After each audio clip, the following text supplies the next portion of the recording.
Now, if your Australian Shepherd is jumping up people every time you meet them, maybe every time somebody comes into your home, they're an absolute nightmare, and it's starting to become downright dangerous if they're doing it to the wrong people. Well, don't worry, as a canine behaviourist, I've helped people fix this problem incredibly quickly, thousands of times over. And in today's video, I'm going to give you some tips and tricks that are going to help you have the dream Australian Shepherd you've always wanted. Now, when it comes to stopping your dog from jumping, we're going to go through a 3-step process. And step number 1 is that we absolutely must, because we love the dog and we need to keep them and other people safe, is we must correct that behaviour.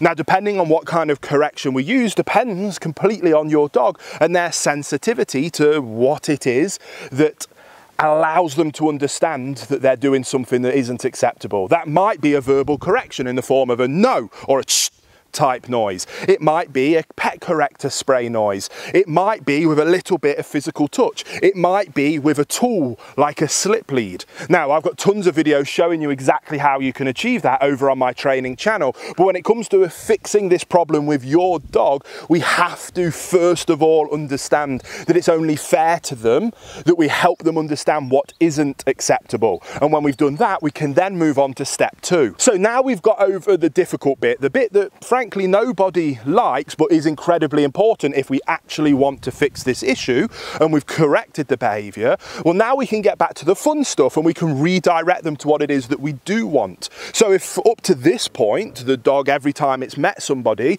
jumps up them because they want to get praise, they want to get fuss, they want to get physical contact, well, now we're going to flip the script and we're going to redirect them to what we do want from them instead, and then let them have access to all of those wonderful things. This might be a sit and a stay. It might be a place command. It might simply be what we call all 4 on the floor. And just by keeping all 4 paws on the floor, you are going to now get praise, reward, and fuss, which does take us nicely on to the 3rd step, and that is around that reinforcement piece of the puzzle.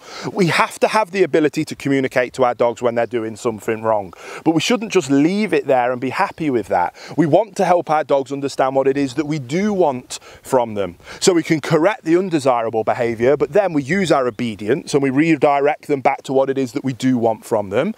And then we reward that behaviour with food, with praise, with treats, or with toys. And then your dog has the ability to understand what we do want, to understand what we don't want, and they understand that if they choose a bad behaviour, there will be consequences, and if they choose the good behaviour, there will be reward and praise.